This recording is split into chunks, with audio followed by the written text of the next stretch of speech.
들어가겠습니다. 그래서 여러분, 우리 지난 시간에 67조 과세 요건에 관련 내용을 살펴봤고요. 그 다음에 우리가 이제 좀 넘어가겠습니다. 그래서 해당 내용이 나올 때마다 설명을 드리도록 하고요. 쭉 어디를 가시냐면은 우리 세법의 기본적 입장 중에서 여러분 74쪽을 보시면요. 74쪽. 세법의 공통사항 중에 하나가 여러분 맨 밑에 12번 특수관계인이 있습니다. 그래서 이 거래가 이해관계가 될 때는 제3자 간의 거래면 상관이 없는데 그 거래 당사자가 누구 간의 거래면 특수관계인 간의 거래에 해당하면 우리 세법은 기본적으로 정상적 거래를 보는 것이 아니라 비정상적 거래를 봅니다. 뭐라고요? 비정상적 거래를 본다고요. 그러니까 이해관계가 대립되는 당사자 간, 제3자 간의 거래가 이루어지는 것은 상관이 없는데 특수관계인 간의 거래라면 우리는 세법은 정상적 거래를 본다, 비정상적 거래를 본다. 비정상적 거래를 본다. 이게 세법의 기본적 마인드 여러분. 제가 아까 과세권자와 납세문자가 세법의 당사자입니다라고 했고 납세문자는 속성상 기본적으로 세부담을 어떻게 하고자 한다? 회피하고자 한다 그랬어요.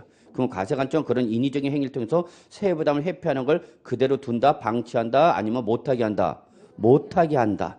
이때에 바로 그 거래 당사자가 누가 나오면 특수관계인이란 말이 나오면 여러분 이건 정상적 거래다, 비정상적 거래다. 비정상적, 예외로 돌린다는 얘기입니다.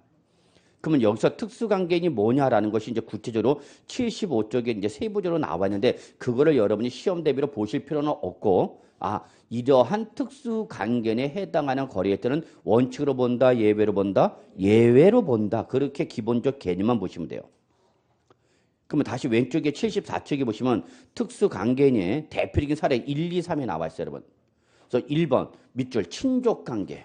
그 거래 당사자가 누구 간의 거래면 친족 간의 거래다. 그러면 정상적 거래 본다, 비정상적 거래 본다. 비정상적 거래로 본다. 그 얘기입니다.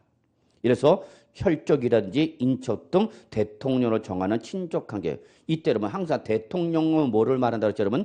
시행령을 말합니다. 그랬죠? 그래서 여러분이 좀 입문 과정도 한 번쯤 들어보시기 바랍니다. 빨리 속독을 통해서 기본적인 내용. 그래서 혈족, 인척. 혈족이 뭐예요, 여러분? 피로 맺어진 사이죠. 뭐 인척은 혼인 관계로 맺어진 사이예요. 그래서 혈족으로 맺어지면 이거는 절단, 끊을 수가 없지만 인척은 절단이 가능하다는 게 혈족과 다른 점이야. 뭐 하면 돼? 이혼하면 돼요. 어렵지 않아요. 어렵지 않아요. 2번 임원이나 사용인 등 대통령이 정하는 밑줄 경제적 연관관계. 요거는 여러분 요거 생각하시면 돼요. 근로자와 사장님. 근로자와 사장님. 자, 시험에 이렇게 한번 나온 적이 있는데 한번 편하게 들어보세요. 이제 또 나오진 않겠지만 자, 갑이 있고 을이 있고 병이 있답니다. 근데 갑은 종업원이고요. 을은 사장님입니다. 놈이죠. 자, 그래서 이 종업원님과 사장놈 간의 거래를 했대. 그러면 이들은 특수한 인연을 갖고 있는 사람들이죠. 돈을 주고 받는 사람 입장이야.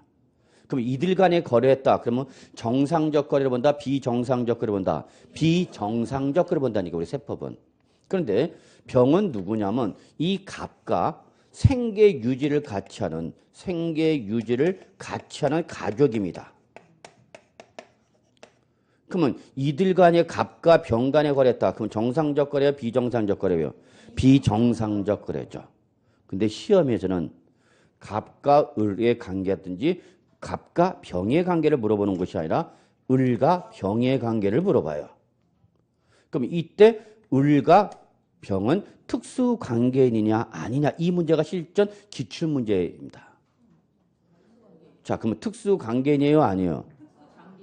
특수관계인입니다. 왜냐하면 직접적인 영향을 받지 않지만 이 사람이 주는 돈으로 먹고 사는 사람이니까 을과 병도 특수관계인에 해당이 되는 겁니다. 이런 식으로 시험에 나온 적이 한 번 있습니다.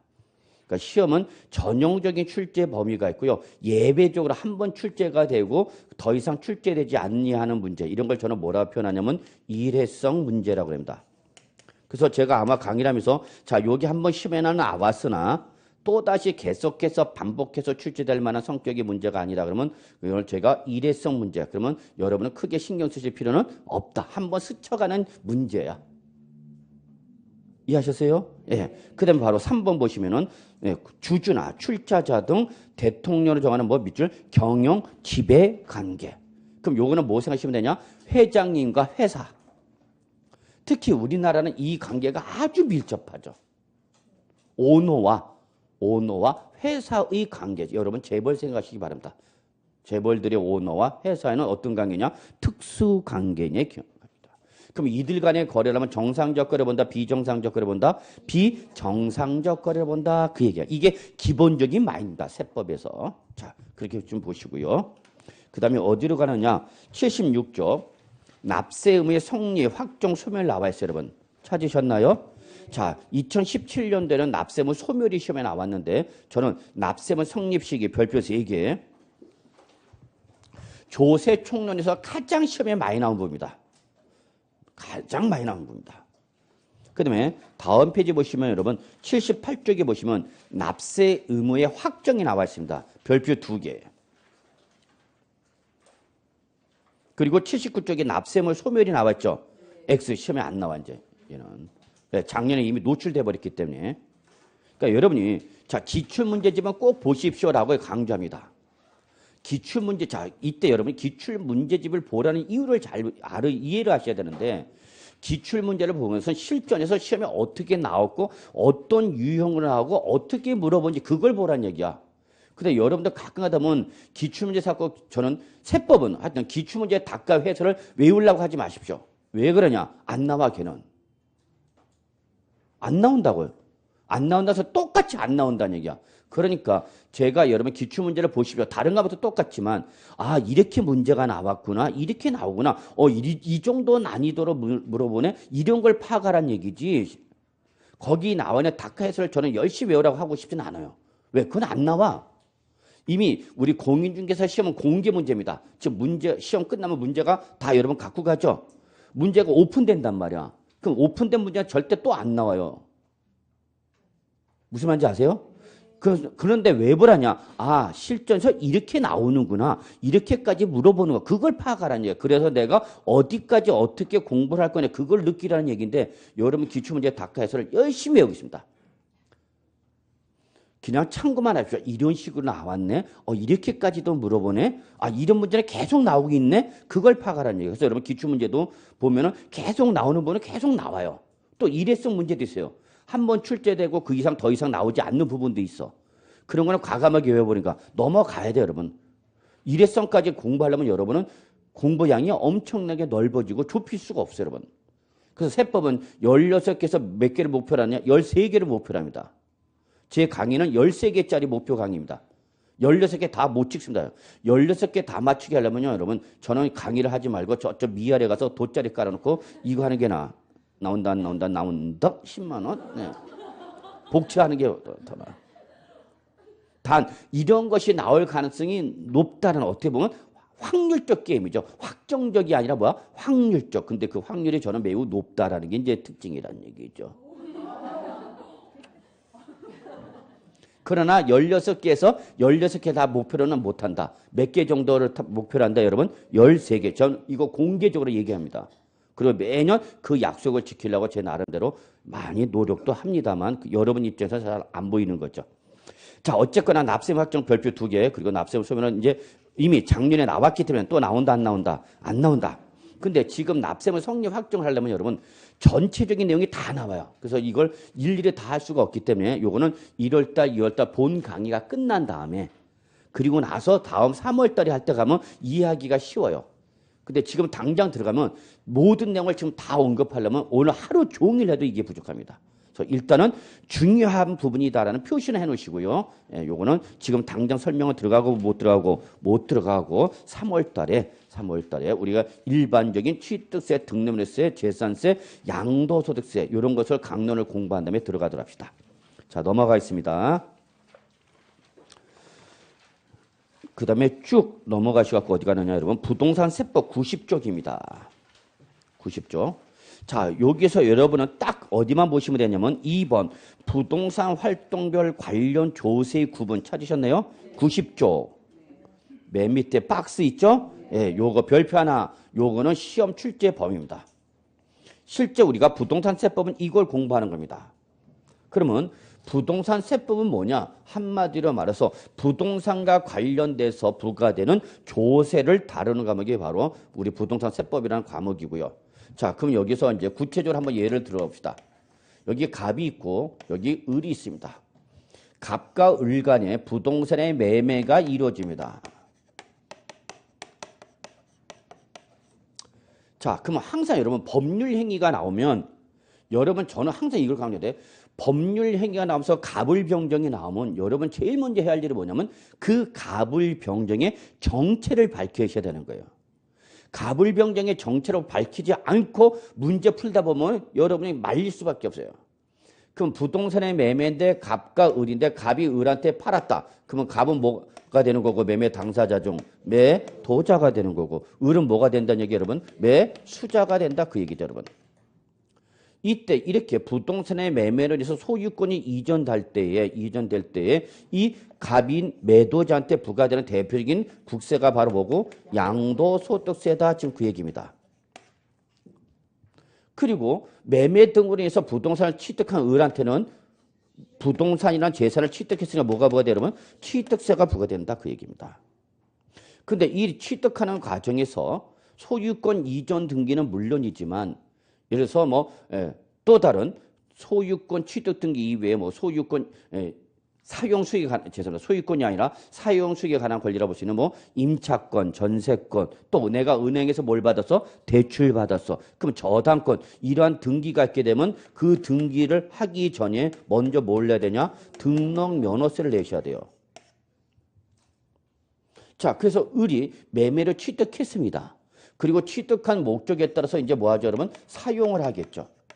이게 바로 무슨 단계죠? 보유 단계죠.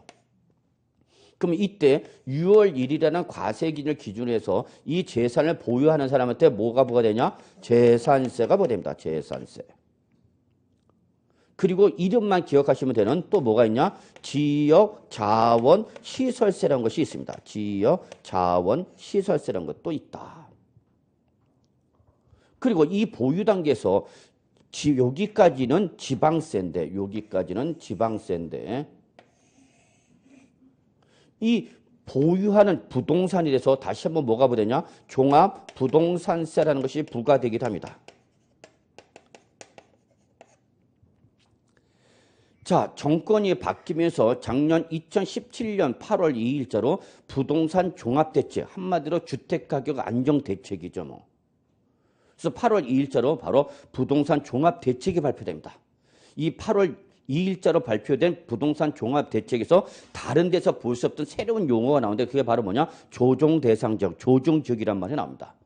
요 조정지역이라는 것은 여러분 아마 공법 시간에 배울 겁니다. 주택법 규정이기 때문에. 그래서 주택법에 따라서 국토교통부 장관이 특정한 요건을 충족한 지역일 때는 조정대상지역으로 합니다.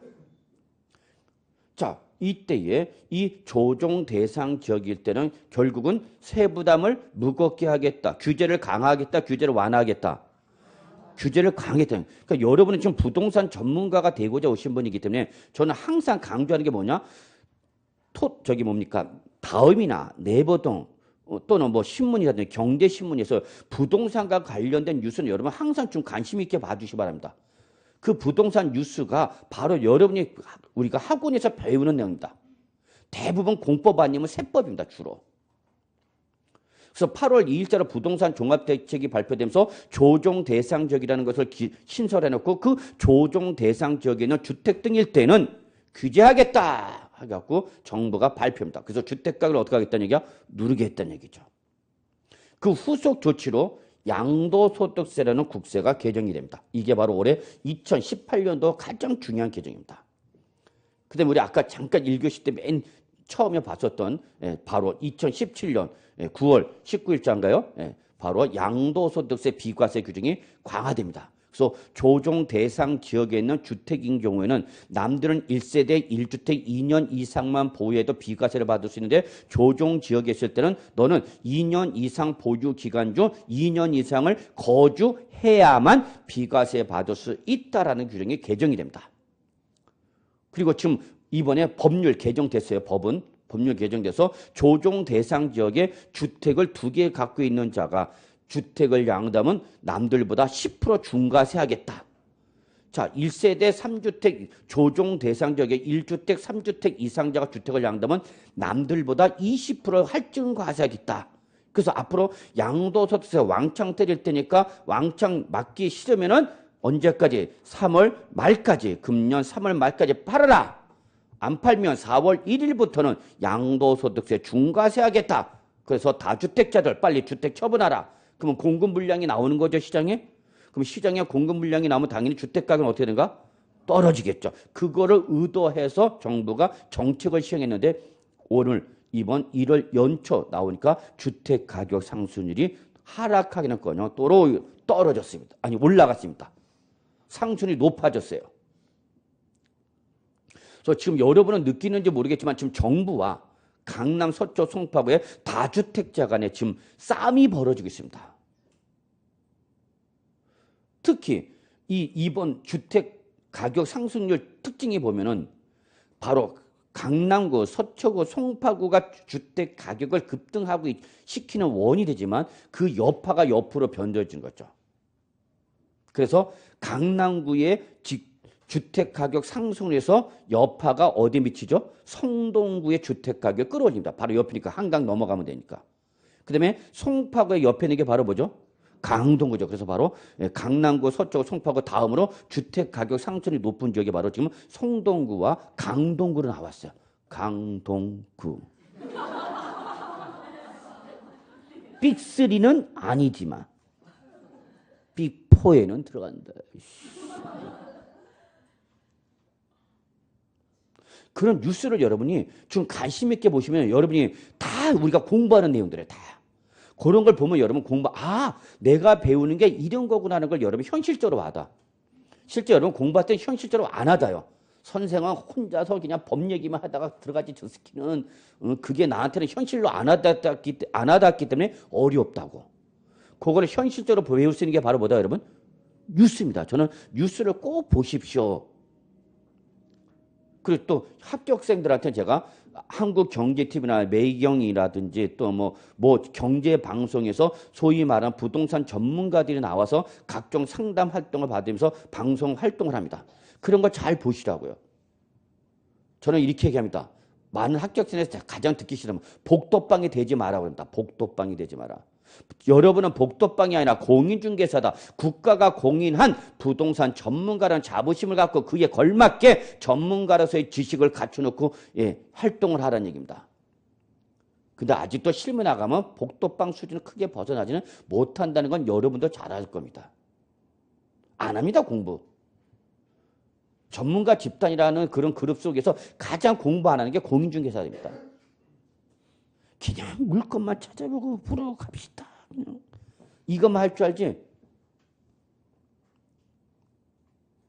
그래서 여러분 저는 항상 합격생들한테 항상 제가 강조합니다. 합격자 모임 가면 제가 이제 여러분 정말 부동산 전문가가 되고자 진짜 노력을 하셔야 됩니다. 지금까지 시험을 대비하기 위한 공부했다면 이제는 부동산 전문가로서 여러분이 소양적 전문적 지식을 갖추십시오라고 강조하는데 자 이번에 정부에서 양도소득세만 건드렸어요. 양도소득세만 부동산 종합대책이 나오면서 그리고 아직 대책에 포함하지 않은 게 뭐였죠, 여러분? 여기 중에서? 지금 이겁니다, 이거. 이걸 안 건드렸어요. 이건 마지막 히든카드입니다. 그러면 지금 8월 2일자로 부동산 종합대책이 발표나고 그로 인해서 주택가격이 어떻게 되는데 안정돼야 되는데 보합 내지는 하락이 되는데 오히려 상승해버렸어요. 그럼 여러분이 이런 걸 일반 고객이 물어도 여러분 전문가라면 해설을 해줘야 될 거 아니야. 시장의 흐름을 얘기해 줘야 되고. 왜? 그러면 제가 지금 정부와 강남구, 서초, 송파구의 다주택자 지금 싸움이 벌어지고 있습니다. 정부는 어떻게 하라는 얘기요? 주택을 처분하라 그 얘기야. 처분하라. 처분 안 하면 세금 많이 때리겠다. 또 각종 LTV, DTI든 대출 규제 들어가겠다. 또 안 되면 또 이 조정 대상 지역일 때의 재개발, 재건축 사업할 때는 재건축 초과 이 재건축 부당도 때리겠다. 하여튼 세금 왕창 때릴 테니까 그런 거 맡기 싫으면 어떡하라는 얘기야? 팔라 그 얘기입니다. 그래서 공급 물량이 시장에 나오기를 바라는 거죠. 그럼 여러분이 이걸 학교에서 배우는 게 바로 뭐예요, 여러분? 수요와 공급이죠. 어? 학교에서 했어, 안 했어? 했잖아요, 여러분. 학교로만 유일한 법과목이 아니지만 걔는 그럼 할 만하냐? 아니야, 걔는 그거 배우면 하하하 거리는 데서 학교로냐. 근데 지금 결국 이번 연초에 주택 가격 상승률이 하락했냐, 상승했냐, 보합이냐 봤더니 어떻게 했어요? 역대 정부보다 더 올랐어요, 지금. 그러니까 지금 소위 말하는 다주택자들이 팔고 있는가 안 팔고 있는가? 안 팔고 있는 거죠. 최소한 현재는 고민하고 있거나 버티기 작전 들어가는 거죠. 그러면 그래도 안 팔, 주택가격이 안 올라. 그러면 이제 마지막 히든카드 정부는 건들 수밖에 없는 게 뭐예요? 이제 종부세 가서 건들 수밖에 없어요. 이걸 우리가 이제 공부할까? 정부가 종합부동산세를 어떻게 하면 올릴 수 있냐? 올리는 방법은 간단합니다. 몇 가지가 있어요. 심지어는 법률 개정 없이도 세부담을 올릴 수도 있어요. 결국 지금 정부는 이거 건드리죠. 이거 개정할까 말까. 근데 지금 다주택자들이 팔고 있어, 안 팔고 있어? 안 팔고 있어. 그럼 왜 안 팔고 있을까, 이들은? 아씨, 왜 이런 게 나한테 물어보냐? 내가 안 파나?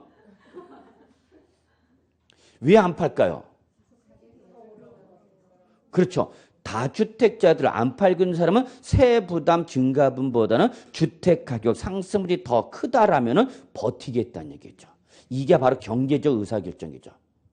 돈을 버는 사람은 돈 많은 사람들의 마인드하고 일반 서민의 마인드는 다르죠. 그러니까 돈을 버는 사람들은 돈을 버는 마인드가 있어.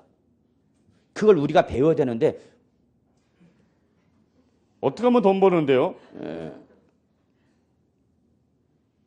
그러면 그분들 의사결정하겠죠. 자, 지금 앞으로 4월 1일부터는 양도세 세부담이 커져. 그럼 세부담이 증가되는 폭하고 그걸 내가 양도를 하지 않고 계속 버팀으로써 주택 가격 상승이 더 크다면은 여러분 그분들은 팔어 안 팔어? 안 파는 거예요, 안 파는 거예요. 그거죠. 그러니까 다주택자들은 앞으로도 주택 가격이 상승할 걸로 예상을 하고 있는 거죠. 그럼 내가 세금을 어떻게 하랴? 온몸으로 맞으리라. 온몸으로 맞는 대신 내가 그만큼 가격을 어떻게 하라? 띄우겠다는 얘기죠. 그리고 내가 맞는 세금을 내가 낸다 안 낸다? 안 내죠. 누구한테 전가시켜요? 임차인한테 전가시켜버리는 거죠. 그래서 실제 이러한 효과는 문재인 정부가 처음으로 하는 거예요? 아니요. 이미 이러한 정책은 시행한 적이 있어요, 없어요? 있어요. 이게 어느 정부였어요? 노무현 정부였어요. 노무현 정부. 사실 종합부동산세, 양도소득세 중과세 규정은 바로 노무현 정부 때 이미 시행했던 겁니다. 노무현 대통령이 일성으로 내가 대통령 하고 나서 퇴직하고 나서 그래도 제일 잘했다는 거에 주택 가격을 안정시켰다는 말을 듣고 싶다라는 말했어요. 서민들의 주거 생활을 안정시켰다라는 말만 들었으면 나는 대통령으로 성공한 거다라고 그랬어요. 결국 성공했어요, 못했어요? 못했죠. 종합부동산세를 만들어놓고 보유하는 사람한테는 보유세 왕창 때리겠다. 양도세 1세대 2주택자 50% 중과세겠다. 1세대 3주택 이상자 60% 중과세하겠다. 비사업용 토지 60% 중과세하겠다. 세금 빵빵빵빵 올려버렸어요. 여러분이 50% 60%가 얼마나 무서운 건지는 맞아보기 전에 모릅니다. 왜? 추상적인 거니까. 그런데 내는 사람은 완전히 쌍꺼풀이 줄줄 떨어진 겁니다. 막말로 양도세 50%라면 양도 차익이 3억 원이면 양도 차익이 3억 원 나면 그냥 1억 5천만 원 세금 낸다 보시면 됩니다. 3억 중에서 1억 5천만 원. 세금을 억 단위로 내는 게 양도소득세예요. 취득세 이런 건 웬만하면 100만 원, 1000만 원 단위입니다. 1000만 원. 1억 넘어가는 경우는 고액주택 아니면 고가 부동산 아니면 안 나옵니다. 근데 양도세 여차하면 억이 넘어가죠. 억. 이 세금이 바로 그래서 실제 현업에 계신 공인중개사들이 가장 껄끄러워하는 세금이 바로 뭐예요? 양도소득세입니다. 얘가 너무 크니까 양도자가 양도를 해야 안 해? 안 하려고 그러는 거죠. 버티는 거죠. 그러면 이분들이 물건이 안 나오니까 매매가 이루어져 안 이루어져? 안 이루어져. 매매가 일어나요. 공인중개사가 먹고 사는 건데 매매가 안 일어난다는 얘기야. 매매가 안 일어나니까 매매는 포기하고 그러면 여러분 어디다 올리니까 전월세로 올린 거죠. 그래서 강남구 서초구 송파구에서 바로 이러한 종부세 양도 중과세 할 때 강남구 서초구 송파구 공인중개사들이 어디 건드립니까? 전월세 올립니다. 그래서 종부세 때리겠다. 그래서 종부세 때리니까 우리 현업에 계신 분들 뭐랍니까? 야 나한테 내놔라. 그럼 내가 보증금 전세금 올려줄 테니까 나한테 내놓으면 남들보다 1억을 더 받게 해주겠다. 더 2억을 받. 그래서 실제 노무현 정부 때 이러한 종합부동산세 중과세 규정과 양도세 중과세 규정을 한 이후로는 결국은 오히려 전월세 대란이 일어납니다. 전세금 월세가 다 올라가 버렸다고. 뭐 한 만큼? 세금을 때린 만큼 이상으로 올라가 버린 거죠. 그래서 실제 주택 가격이 안정됐냐? 아니 그 역대의 정권보다 주택 가격 상승률이 아이러니하게도 제일 높습니다. 분명히 정부는 주택 가격을 다운시키겠다고 이렇게 종부세도 만들고 양도소득세도 중과세를 만들어 주택 가격이 안정되기는 커녕 주택 가격이 어떻게 했다고요?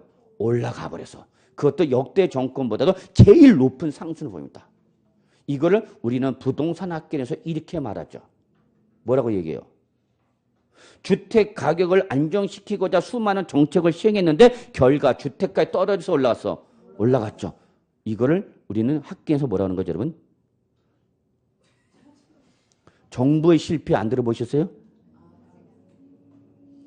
어이씨. 다른 과목들은 뭐 하는지 이 새끼들은 진들 안 나고 있나 봐, 이 새끼들은. 시장의 실패를 치유해서 정부가 개입하고 정부가 정책을 시행하면 그 정책 효과가 발생하는데 효과가 발생해 안 해? 안 해. 그게 바로 정부의 실패죠. 시장의 실패를 치유하고자 정부가 개입해서 정책을 시행했는데 오히려 정책이 효과가 반감되는 거예요. 이게 바로 정부 실패죠. 근데 이미 강남구, 서초구, 송파구는 이런 경험이 있었어, 없었어? 있었어. 그 후신으로 지금 현재 문재인 정부가 시행하는 이 종합부 양도세 중과세 규정이 현재 강남구, 서초구, 송파구에 계신 분한테 피부에 그렇게 와닿지는 않아. 왜? 5년만 버티자. 그분들은 뭐야? 5년만 버티자. 노무현 정부 때 시행할 때 양도세, 종부세 시행하니까 거기는 강남구, 송파구, 서초구에 있는 다주택자는 뭐 생각하는가? 그래. 때려라. 나 안 팔겠다.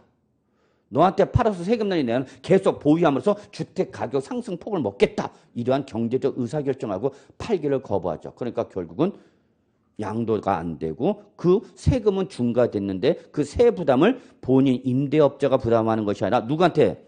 임차인한테 전가시켜버린 거죠. 그래서 이 당시에 전세가격, 전세금과 보증금이 확 올라옵니다. 그래서 바로 전세 대란이란 용어 사자성어가 나오죠. 근데 이미 그래서 결국은 누가 이겼어? 다주택자가 이겼어요. 왜? 주택까지 다 떼어버렸어. 그리고 정권이 바뀌죠. 정권이 바뀌면서 MB정부와 우리 박 정부가 들어왔습니다. 그분들은 정책 시행자들이 시각이 다른 사람들이야. 이명박 정부, 노무현 정부 때는 주로 운동권 이런 재야 출신들 잡다 보니까 정책이 투박해, 강력해, 대중적, 공세적 이런 게 있죠. 근데 MB 정부로 바뀌죠.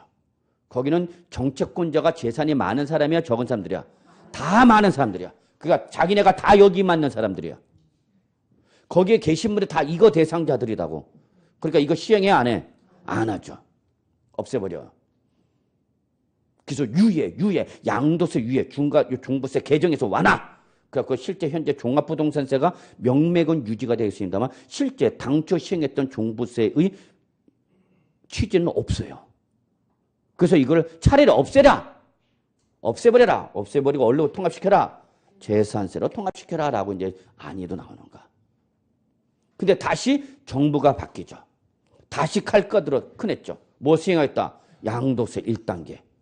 이거 중과세 만들었죠. 그래서 4월 1일부터는 이제 중과세 하겠다. 이거 여러분이 양도소득세 공부하는 거야. 이게 부동산 세법이야. 까불고 있어야지. 근데 지금 주택가격이 안정될 기미가 보여 안 보여?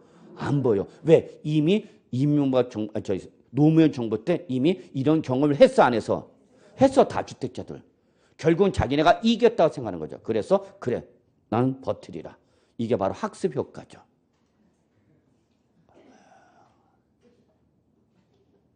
그러면 이제 마지막 히든 카드는 못 밖에 없어. 이건 이제 건들 수밖에 없어, 정부.